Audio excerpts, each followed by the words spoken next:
Tony gave me that opportunity to come into Formula One and introduced me to Bernie Eccleston, who owned Formula One at the time. 3 weeks later, I get a phone call, Mr. Eccleston's on the phone for you.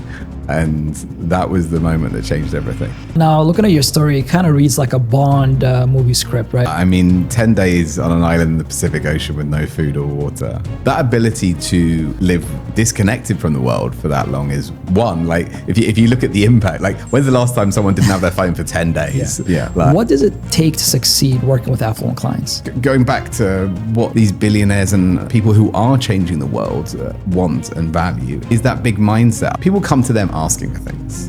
I'm not there asking, I'm there to try and give. Jonny, my man, welcome to the show. Thank you, excited to be here. Great. Jonny, what does freedom mean to you? Freedom's actually one of my highest values. Like that ability to be able to dictate your own future and take control. I think that too often we get stuck in following the social norms or not questioning our day to day. And there's so much opportunity around if we just have the ability to make massive changes or be able to impact our lives. And just, for me, it's constantly just having that ability to redefine what a perfect day looks like and making that better every day. And if I have that total flexibility without anything controlling me, and it's certainly not related to money. I think it's about that ability to be able to look with an open mind. And I think that anyone in any environment, in any situation, has that ability to give themselves freedom if they feel mentally and physically that there's always a way to achieve that. I love that. So look at what your perfect day looks like and try to just have as many of those days as possible.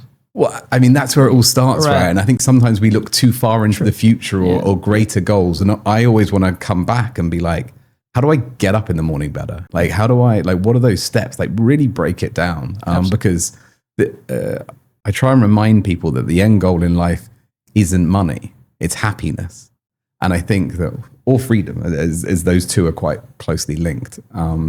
But the reality is that the end goal isn't money, and you've got to remind yourself of that. Amazing.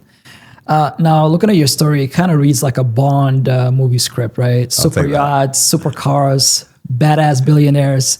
And we're going to get to that in a moment. But first, I want to go back to your childhood. If you actually had to look at your childhood like a movie in itself, what would you title it and why?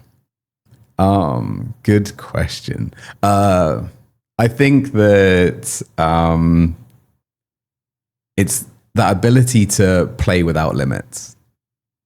I think that I was given that freedom and flexibility, and dream so big people think you're crazy is really where that comes from. I think that opportunity to, when I was younger, I looked up to my father and his business and the way that he became an entrepreneur. He left his family business and created his own. And then I went on to do the same. And that opportunity to just have a complete vision as big as you would like is really what changed. And as I had mentors through my younger years, seeing what they'd achieved and seeing that really nothing's impossible, and learning and understanding the science that nothing is impossible. It might take an enormous amount of resources or an enormous amount of time, but it's definitely possible. And I constantly have to re-educate people in that, because that phrase, it's impossible, comes up way too often in life, and it really, really isn't.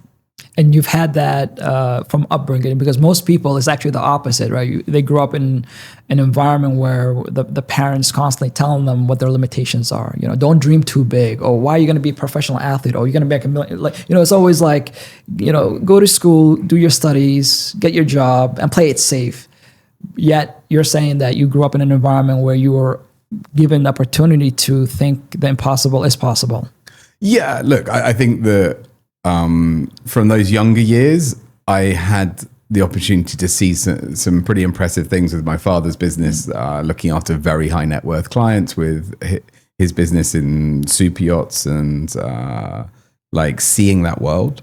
And but the reality is, it did give me that ability to be able to just think bigger. Yeah. And I think that they always say you're the average of the 5 people you spend the most time with. And from a young age, I was trying to create that strong. As I got into my like later teenage years and then to uni, it was like, right, create the environment, have those people around you, be the dumbest, poorest guy in the room, as I always say. It's like that ability to be around those people and be inspired by them and be able to add value in that environment is only going to grow what you have. Yeah. And did you always have an entrepreneurial career, a spark, I should say, when you were younger, or did that come later in life? No, I think that was really from day one, for sure. After seeing my father do that, of course, I wanted to initially worked in my father's business. He was furnishing super yachts, palaces, like incredible like furniture around the world, and would fly around the world doing that. And so, but I always thought maybe I would go on to other things. And as I then moved to London and took my master's degree in London, it opened up a whole world to me. And that ability to be able to go to a capital city and be able to like explore and experience and meet people, and the ability to meet interesting people and connect with them is what then changed everything for me. Like that ability to be able to create relationships and a network, and how excited I was about networking and how you can add value to that community just grows your network. And as you grow your network, you grow your opportunity. And I think that was the thing that really started to move the needle for me. I mean, as an undergraduate, I had a professor that told me nothing was impossible, and that I started to look bigger and break away from the average, and then go to get my first class honors and then my master's degree. But my ability to move to London and then be able to connect with so many people is really what changed things.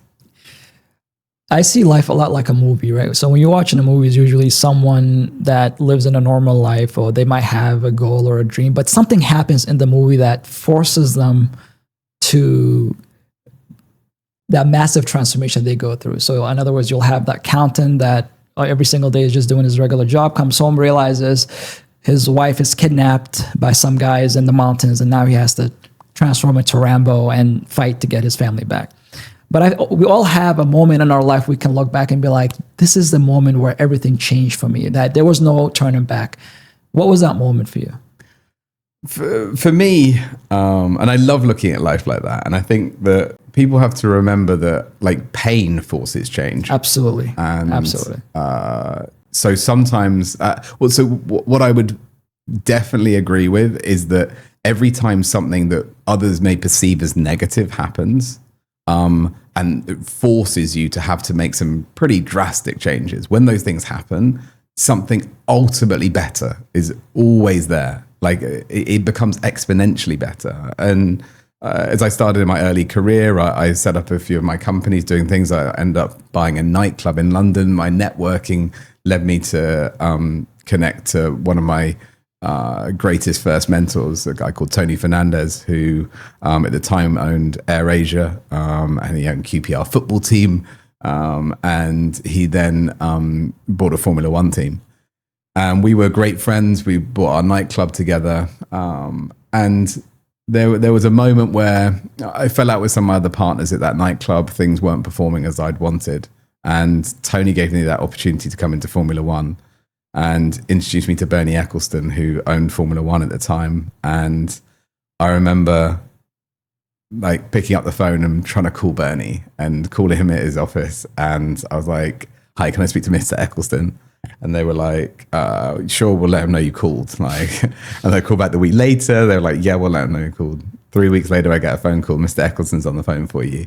And that was the moment that changed everything. And that none of that would have happened if hadn't have had some of those fallings out with people, if things weren't going so well. And I was like, I'm going to need a major shift, a major change. So I looked at my biggest opportunity around me. I took that, and that catapulted me into a world of Formula One. And from day one, I was dealing with this F1 mogul who like made the ultimate decisions on everything, an autocratic leader who was like, Johnny, I want you to do this, this, and this, and just threw me into the spotlight of Formula One. And I've never looked back. Amazing. And I mean, I love what you said about pain and also enduring a lot of failures. I mean, I'm sure you had a lot of moments before that call that you made to Bernie that you could have given up. You could have said, you know what, I don't think that this is industry I want to be part of. People are taking advantage of me. I mean, there's so many things that I'm sure you've gone through that you could have just thrown in the towel. Yeah. But ultimately, the reward comes because you persevered and you paid your dues, right? Yeah, of course. Now, a lot of people that we work with, they want to shift from working with everyday clients to premium affluent clients. Obviously, this is a field that you know a lot about. Yeah. What does it take to succeed working with affluent clients? Look, the reality is they're no different than any other human. But it's more your vision in terms of your ability to be able to cast that with the clients, tell the story. I love telling stories, and I think that's so important. Like, we're selling stories. Life is a story. Like, whether it's a product or a service, like, people need to buy into what you have and cast that big vision. I think that often people who are aiming to get somewhere kind of talk too timidly about the future. When people ask you, what do you do? Tell them what you're planning on doing, not what you're currently doing, because otherwise you'll never be able to use that opportunity of them going, oh, actually, I'm really interested in that thing that you're currently planning in the future. Often people will tell them about their current, what they might see as their small business or their small idea. Tell them about what your plans, your ultimate goal for 6-10 months time. And don't tell them that's I'm hope. You'd be like, that's what we're doing in 10 months time. Do you want to be involved? Like, and all of a sudden you're going to get a catalyst to drive that forward. So I think that casting your story that you tell always a few steps in the future is how you're going to get more people involved, and always dreaming bigger and telling that story, but also pitching that product. Often we look at our product portfolio, and it's that kind of economy, business, and first class. And people kind of talk about that many times, where you have that higher priced product that you think no one will buy. Put that product out there. You'll be surprised how many times it goes. Every time we create more and more amazing products and experiences within our industry, and we're creating these money can't buy trips. We're doing day trips to Antarctica, or taking people into space with our other businesses. Like, that ability to put that product out there and then network and build that relationship. So tell the bigger story, and that will connect you with other people, and then be able to put that in front of people, and your network will then start coming to you. Right. So tell a bigger story and see what happens. Do you feel that a lot of entrepreneurs are held back by their mindset, and they're mostly just thinking small? Because a lot of the things that you said, I agree with you, but that requires a big level of thinking for you to be able to, have a vision that you can attract such clients. If I'm honest, I don't know if it does. I think it's really about that ability to just put it out there, put out a big dream. Like, but it doesn't need to, like, there's no pressure with that. Like, you don't have to, like, until someone comes to you, you don't have to deliver on that.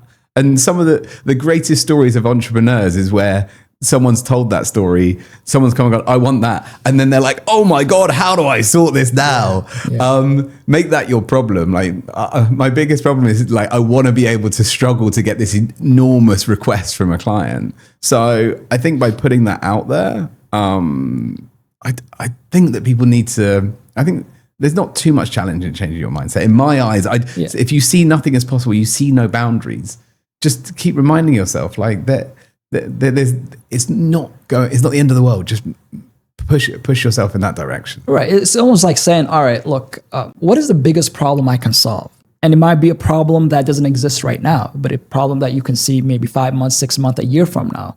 And if you can see it that far ahead, probably you're the only one that can solve that problem. So that gives you that exclusive, position in that also a lot of affluent clients value. Now, coming back, you work with, Elon Musk, as you mentioned, Bernie Ecclestone, you work with Sir Richard Branson. How are you able to win the trust of such, because obviously they have all the money in the world, they can work with anyone they want, but how do you ensure that you're someone that they can value the work that you do and build a relationship with? Because obviously I think that's some of the things that these people value more. Well, I mean, touching on your point that you just mentioned before, which is, like, how do you have that what's that vision for the future? Right. Like, I love to look at all of the projects I do as, like, how do you affect over 1 billion people's lives with what you're doing? Like, take whatever you're working on, however small it is, like, from a tiny little product you're making or a little service somewhere, it's like, what if I had to affect 1 billion people's lives? What if this idea had to be 10 times bigger? So I think that ability to look at scale and just be like, right, if I wanted to sell a product that's 10 times more expensive, what would I have to do? Oh, well, I completely changed the way I market it. I completely changed it. Like if I had to sell 10x the amount of stuff. So it's very much about like, look at what that is, and then you'll start to change the things around it. And that idea of thinking so much exponentially bigger is my cheat code, because it really then gives you all the tools around it. You go, well, right, if I had to 10x this, what would that look like? Now, going back to what these billionaires and people who are changing the world want and value is that big mindset. People come to them asking for things. I'm not there asking. I'm there to try and give. I know that I have value in certain areas. I have stories to tell and experiences. Like I think when I was younger, my early days of traveling and adventure, I could always stand in a room with people and tell people about my trips to desert islands or Antarctica or these types of things and really inspire them. So the ability to add value to their lives, give insights into your area of expertise is where they're going to start to trust you. So don't go out and ask these people for things. First, give. I couldn't agree with that more, right? One thing I've always said is that affluent people don't buy on price. They buy on trust, right? What the things that they value is clarity. They value certainty, and they obviously value exclusivity. Yet most entrepreneurs show up like everybody else. They want to solve small problems that everybody else is solving, yet they get confused when people haggle them for price and when they can't attract the right people. And one of the things that I've always said, and coming back to the movie role, right? Coming back to the movie role, as you know, in every movie, you have certain characters. You've got the hero, you've got the villain, you've got extras. But my favorite hero or my favorite character in every single movie has always been the guide, right? So Mr. Miyagi, Morpheus. Why? Because when you look at the hero, no matter which hero, they always get stuck. There's a moment where they either lose faith or they're just unsure of what the next step is, should be. So the guide comes in to give them the path. And in life, if you look at yourself as the guide and you say to yourself, every person that you look at, whether they're a billionaire or whether you're a next door neighbor, and you're like, how can I help this person achieve the next step? Not even the goal, right? Imagine the goal being 10 steps. You might have just gotten to step 7, but most people you meet, they're still at step 3. How do you get this person one step over? That is what I realized, how I'm able to achieve every single thing in my life. Why am I in Dubai? Because someone I knew connected me with someone. Here I am. How did I get that opportunity? Someone I knew connected me with. How did you speak with Mr. Bernie Eccleston? Someone you knew got you, right? Because you've probably done something valuable for this person. Yeah. So if you live a life where you're like, how can I add value to everybody that I meet, regardless who they are, you'll have more abundance than you can imagine. Yeah. No, I love that take on it as the guide. And I think that I love like humbly being that guide for some of these people and remembering that I'm more experienced in some areas than they am. And it's hard to believe when you're looking at a billionaire, but of course they're not an expert at everything. And so that ability and what we've often found, and I so love doing, is a lot of entrepreneurs that have made these vast sums of wealth have worked so hard their whole lives, but they haven't often experienced so many of the things that I experience. And billionaires come to me being like, I wish I had your life, Jonny. Like, and I'm so grateful and honored that I get to live out that dream every day. And so to be able to try and guide these people through that, whether that is their first time going on adventure, climbing a mountain, or whether it's their first trip to the south of France and going to Saint-Tropez and understanding that whole world and introducing people to that is such an exciting experience for me. And I love doing that. One question I want to ask you is, obviously being around billionaires and multimillionaires, what would you say is one common trait that you've witnessed in all of them that allowed them to become successful? I think not taking no for an answer. Love that. I think that they can be very direct. And the difference between someone that's achieved something and someone that hasn't is taking action. Just take action. Yeah. And I think that some people ask, oh, how what do I do? Like, how do I get somewhere in life? just start. Like the best time to plant a tree was 10 years ago. The second best time is today. Just do it. I think that ability for these entrepreneurs to be able to take massive action now is fundamental to how they see their success, and they're not taking no for an answer. So really just pushing. And yes, of course, you see wild, eccentric entrepreneurs because they're so driven and so focused on one thing. But it's so empowering to be around these people just like that and take that energy of taking action. Last month I was at North Coast in Egypt. I don't know if you've ever been. No. If you haven't, highly recommend it, especially in the summer. First time I've been there. Yeah, absolutely loved it. So we're at an event, and next to me was Naguib Suarez. I'm not sure if you're familiar. He's an Egyptian billionaire. So I asked him the same question. I'm like, what is the most important lesson that you can teach someone? First thing he said to me, don't take no for an answer. Literally. So if you go to my Instagram now, you'll see a picture of me and him with me asking him the question of what he said. So I couldn't agree with you more. One of the, I guess this is one of the things that popped at me when I was looking at your brief, that you've booked arguably the most expensive vacation package, I don't know what you want to call it, in a month, $25 million. Yeah. What do you get with that? Freedom and fun, right? I mean, that ability to be able to deliver these experiences for people is incredible. And so you're flying on Airbus A330 private jets with their own gyms and cinemas on board. You're chartering the largest super yacht on planet Earth available for charter. Like that, just everything. The answer to everything is yes, and it's completely wild.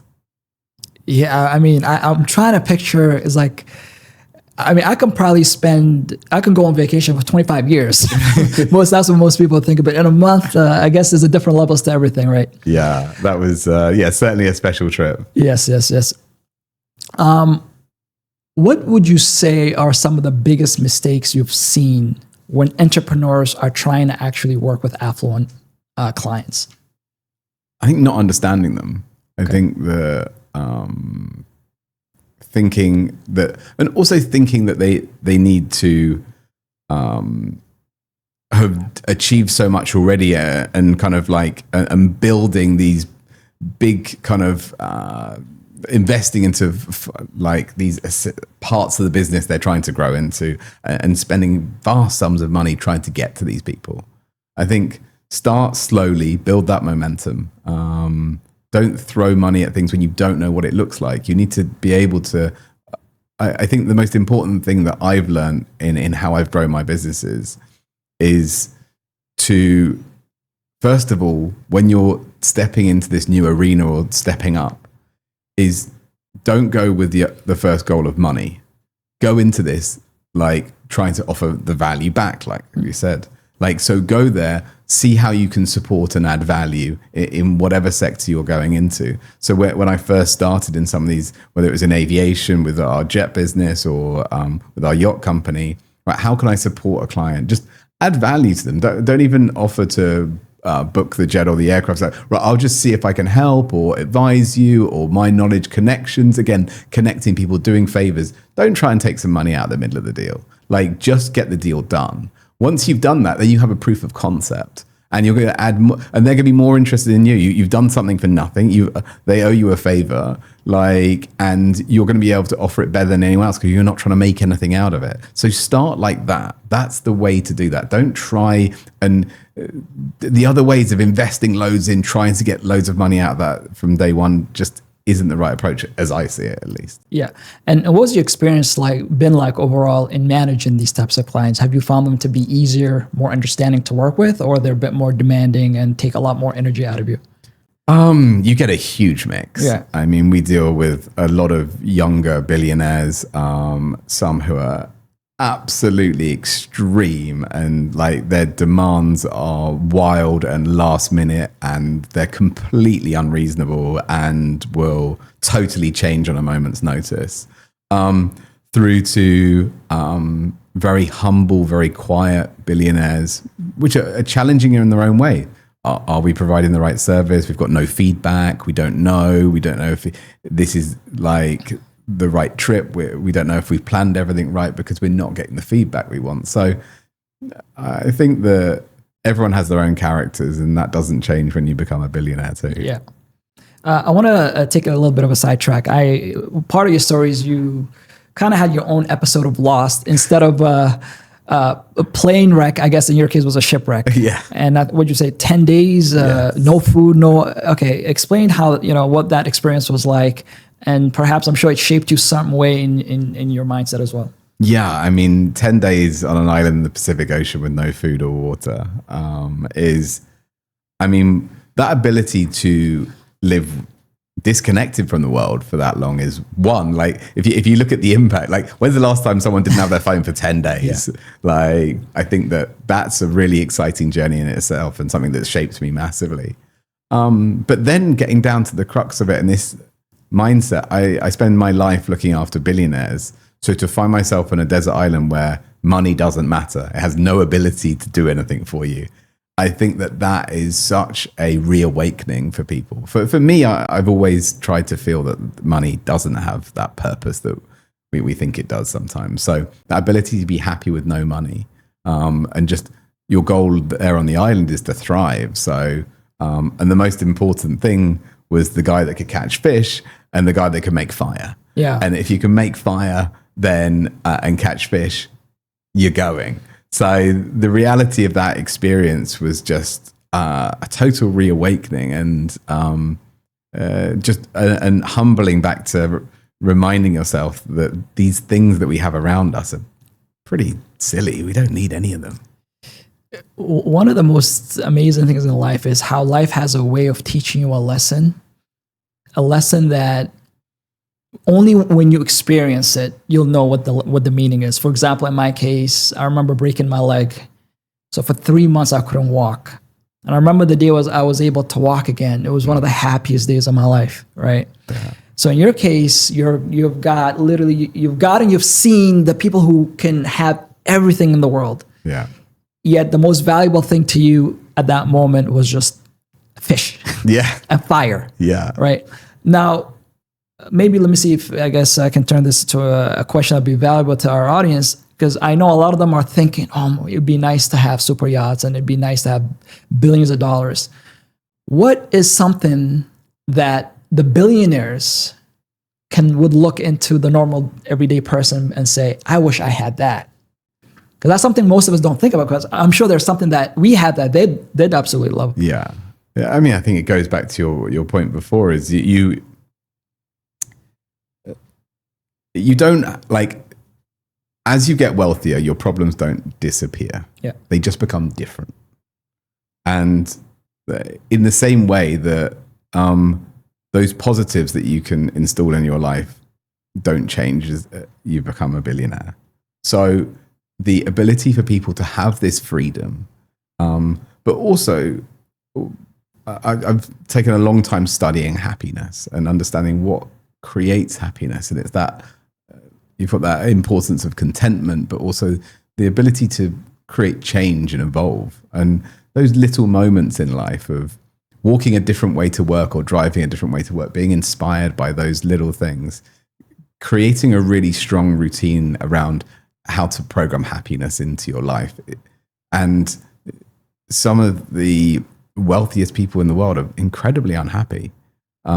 So it really isn't driven by that. Just focus on your daily routine first, like breaking that right down. And I think that is something that so many people miss. And your ability to create this freedom, create your own happiness, and create your own agenda. Just focus on the little moments in life where you can create happiness in your day, each day, and make that 1% better every day. Yes, and you're saying all of us have something today that we can be happy about. But yet most people look at what they don't have. Oh, I don't have the yacht. I don't have the $1 billion. I don't have this lifestyle. And I'm sure with social media, which made it a lot worse. Yeah. But I agree with you. Like when I was able to walk that day, it was one of the happiest days of my life, right? And it didn't take $1 million. It just took, for me to be a bit more, a bit of gratitude, to appreciate all the little things that we have. Because, I mean, there was a happiness study actually on two sets of people, people who won the lottery and amputees. And they use factors to measure their happiness from obviously that moment that they that experience happened to them, and then a year later they measure that happiness a year later. It's the same for both of them because it's the context and it's the environment. So you've got to, like, those factors around you are only relevant in that short moment. So trying to then understand how to that all of these factors aren't important in the long run. Like at that moment, it might be an absolute disaster or the happiest, but it doesn't last.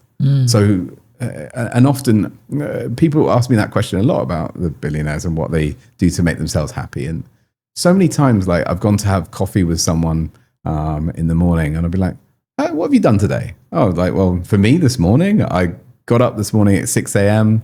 I went for a walk on the beach. I had a swim. I went and got a coffee, and I came here. Like, if I was a billionaire, none of that would have changed. I still would have done the same things. Right. So focus on what makes you happy. Absolutely. Now, Jonny, I think Forbes called you the Superyacht Influencer, yeah. Right?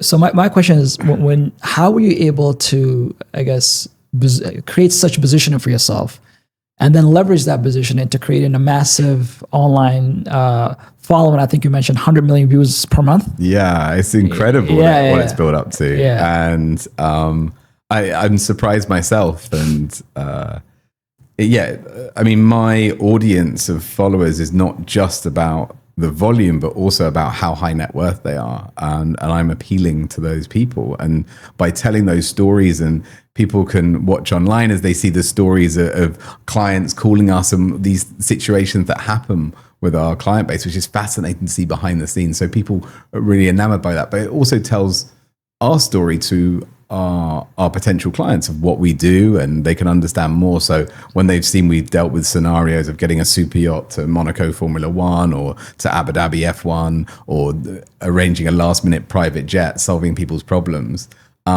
telling that story helps us win in the clients, gives them trust, understanding of what we're doing. But also, I'm lucky enough to lead that lifestyle too, so I can showcase myself on these super yachts, like that $25 million holiday you mentioned. It was also a friend of mine, so I went on the trip with him. We had the best time ever traveling the Caribbean on this boat called the Flying Fox, which Google it if you want to see what it looks like, but it's pretty incredible. But those types of experiences and being able to showcase those, I love that kind of behind the scenes of the world of billionaires, and I can show that through my social media, but in a way that doesn't. I'm not here to give any exposés on things. It's more about what the fun reality of some of this is, and not taking ourselves too seriously. So is that part of, like, I mean, if somebody today wants to build their own personal brand and create massive following, is it just all about being authentic and just demonstrating the value that you provide for your clients and not just bring it online? Or is there more to the story? I think it's so fundamental nowadays. People don't follow brands, they follow people. Yes. And it's so important to just showcase yourself authentically, tell your story, just get in front of the camera. It's hard for everyone to do for the first time, but everyone loves to see those stories. And it might not actually create a huge volume more engagement or a huge volume more view, but you will find that people engage more because they understand what you're doing. Tell your story more. You'll be surprised. Like, you might have your business online and think everyone knows about it. No one knows what you do. No one pays attention to your social media. So you'll be surprised that I'll post for years about yachts and people are like, what do you do? Like, tell them what you're doing. You're chartering yachts out. You're selling yachts. Like, tell that story. Keep telling it, because that's your way to get to your audience, and just share your story. People want to buy into you, and just be a great storyteller. Tell all of those things. Absolutely. And somebody might be watching this and saying, oh, wow, he's getting 100 million views. I'll never be able to do that, right? But yeah, maybe not everybody can be Jonny, but the reality is not about volume, it's the value, right? And prior to the show, I was talking about a friend of mine who has, not as, I mean, I'm sure he probably gets like 10 to 20,000 views, yet he's got a 7-figure business, right? So as long as you're creating value, you're authentic, and you're demonstrating what you can actually provide for your audience or for your clients or future clients, people will want to work with you. But I think the problem is when people try to chase they chase the views, and next thing they know is like they're renting $1 billion yacht that they can't afford, and people, and it shows, right?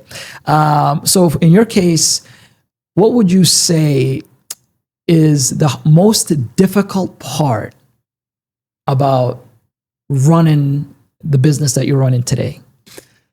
I think the problem is for me is I get too excited about doing too many things. We've got 8 companies in the group. I saw that. Exactly. One of my mentors used to say the way to become successful is focus. You've got 12 different companies, so yeah. Yeah. And I think that that is true, but you need to build a strong team around you. I think building the right team is really important, and then getting them to buy into the vision, creating the vision with them and building that. I think that is one of those most fundamentals. How do you build the right team? What do you look for? Ultimately, I want people that are excited about this big vision that we talked about. People that can actually understand this idea of 10xing something, like affecting billions of people. Like, if you can tell that story and people can kind of get their head around it, like that's the first step. I can't have someone in the organization that ever uses the word impossible. Yeah. So it's those little steps of seeing that big vision and the energy, having people that are genuinely excited. And I love seeing some of my more junior team and how much energy they have for something. And if I see that, I want to give that back. Yeah. So the ability to be able to cast a big vision and they buy into that. And I love being able to educate them and support them in the growth. So it's those simple things like that. I think you can take on experienced people in senior positions, but sometimes they're pretty stuck in their ways. Yeah. So as our businesses have grown, I've often got a lot of junior employees when I couldn't afford to get more senior ones. But I've got someone that started with an internship with us 10 years ago. And I've got people who came on as juniors who are now my business partners and own equity in some of our businesses. So the opportunity to scale has been so exciting to see that journey for some of my team. Amazing. Now, there's, of course, a big talk of AI, right? How are you applying AI into the businesses that you're in? And are there certain parts of the businesses that AI cannot replace? I think AI can support everywhere. Yep. Like, I'm an enormous fan of it, and I've implemented it within the workforce that people need to like use it every day, get advice from it. It can be such a useful tool just to play off. Like, we have to understand that it makes a lot of mistakes still, but the ability to be able to do that, if we can communicate back with our customers, we have our own AI functions back of house where we're able to qualify leads and be able to help customers better, understanding what they need, answering the questions better, getting to the results that they need quicker. When you're buying a super yacht, like there's so much data to take in, but sometimes we deal with a lot of new buyers who've never bought a boat before. So we need to be able to educate them through that journey, support them. And it's really that there is so much data in this market. And if we can present that better, deliver it quicker to them, I think it's fundamental in every single step of today's life. And I'm so obsessed by it. And I love it. So long may it grow. Yes. Yeah, same. But of course, for example, there's a relationship aspect to your business, right? That no matter how great AI becomes, people still appreciate that. And in our business, of course, we're applying AI into everything, but just we realize that when it comes to the customer experience, sometimes I call like an office and I know they're using AI and I'm talking to this it's great. I see the benefit to it, but there becomes a time where I'm like, can I just have a human? One of the things I want to talk about, Jonny, is I know you've spoken a lot about having the future vision. And one of the things that you're working on and you're involved in is space experience. Yeah. Now, I'm also a guy who is a lot about impossible is nothing and this, but when I'm thinking about like space and having that as part of like our holiday packages, maybe I've just never experienced it, but tell me a bit more about it and tell me why are people, curious about this? Like why are people interested in exploring space? I mean, space is everything. Like we're on this tiny little planet. Yeah. Like in the solar system, like in the galaxy, in the universe that we're not exploring. Like there is so much out there, and we ultimately have to become multiplanetary to survive as a species long term into the future. We need to explore these planets, but people's desire for exploration is what's driven planet Earth, whether that was like going exploring and seeing if the Earth was flat and sailing to new continents and finding new countries. We're just on that next stage now. And we find there's actually quite a big crossover between super yacht clients and clients looking to build their own space stations, go into space, and all of these opportunities, because you can spend $500 million on a super yacht. So the next step is space. We set up space experiences 6 years ago. And again, I had some great mentors and relationships with Richard Branson, Elon Musk, and one of my best friends, Alex Tai, who founded Virgin Galactic with Richard.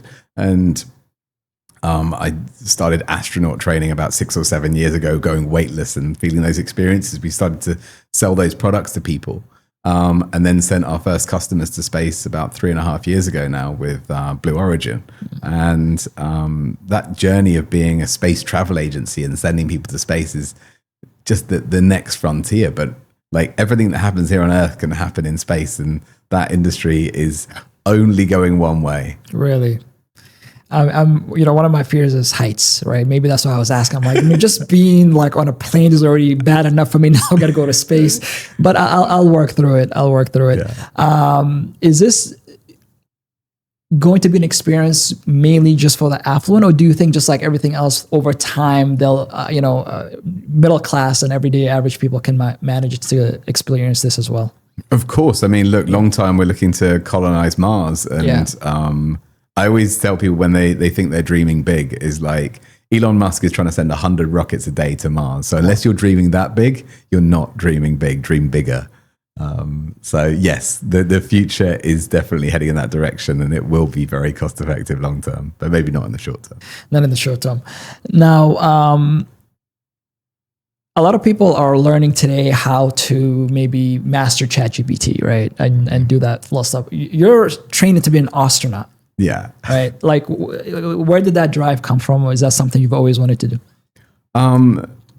That I was very lucky in my early career. I got to go down to Antarctica and experience that, which felt like another planet, actually, where you land in the interior of Antarctica. Nothing else exists down there in the center, and there's no way of measuring distance. And you look at landscapes that are otherworldly. And I started to do all of these types of experiences, and that was really just so inspiring for me to be able to explore and then come back and tell these stories. So that's really what's driven me. I want to explore every part of the world and go on to find the most unique experiences. I've done trips to do the 7 wonders of the world. I'm now doing the 7 summits.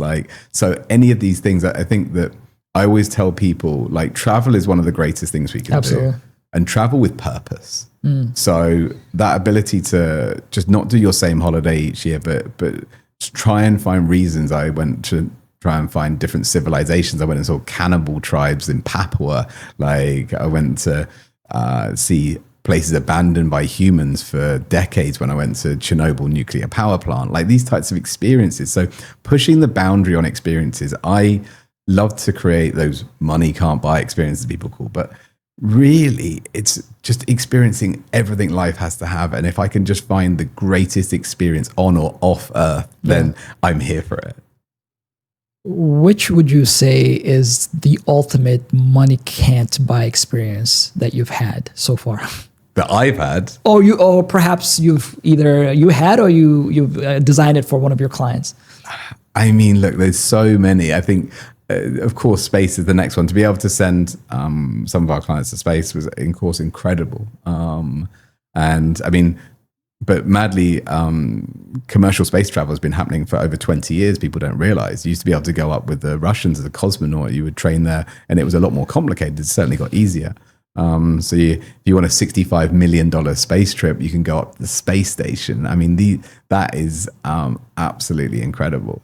So this ability to go beyond the Earth and think bigger than anything before. But of course, you had to book one of the, if not the most expensive holiday of all time, was certainly iconic and just a real turning point as we started to build our yacht business and to experience that, where money was no object, with your own helicopters and speedboats and super yachts and planes. Like that's where money's no object is quite incredible. Yeah, I can imagine. That cannibal triplet seems pretty interesting. I might have a friend or two that I'd bring with me. Not sure if I want to bring them back there. Let's talk a bit more. Now, Jonny, obviously this has been a really great interview. So many valuable insights. Before I kind of get to the last question, I want to ask, you want to have some rapid fire questions? Some fun? Go for it. Favorite book? It's Simon Sinek. Every book from Simon Sinek. Okay. Why? Why? Yeah. Starts with why, I think it says. Yeah. What would you say is your superpower? Telling stories. Amazing. Let's divert. What would you say 1 or 2 good tips you can tell to become a great storyteller? Be passionate. Visualize and be involved with the story, and make sure your goal is to end up doing whatever that is. So tell that dream and make sure you're on the journey there. Amazing.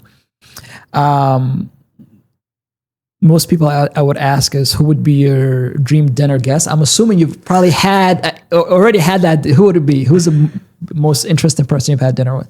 Oh, look, I mean, I'm so lucky to be able to go to Necker Island and spend time with Richard. So Richard Branson, yeah, for sure. What would you say is your life motto? Your life motto? Nothing's impossible. Dream bigger. I would have guessed that. Anything still left on your bucket list? So many things. Really? Yeah. I mean, what's next up is probably, my gosh, horseback riding in Patagonia. I think I'm planning next. My wife loves horseback riding, so I'm sure this would be something she'd enjoy. Who's the one person that inspired you the most? Gratefully, Tony Fernandez, my first business partner. I'm grateful to him. Okay. And what's the best advice you've ever received? You're the average of the 5 people you spend the most time with. Do that and everything else works. You know what's crazy? I was thinking about this before. Whatever I was making when I was in the US is what I pay just for my kids, 4 kids' school in Dubai. Yeah. It's hard to imagine, right? But just moving to Dubai and being around certain lifestyle and certain people, you have to think big. 100%. And so I couldn't agree with you more. Your biggest fear? Failure, I guess.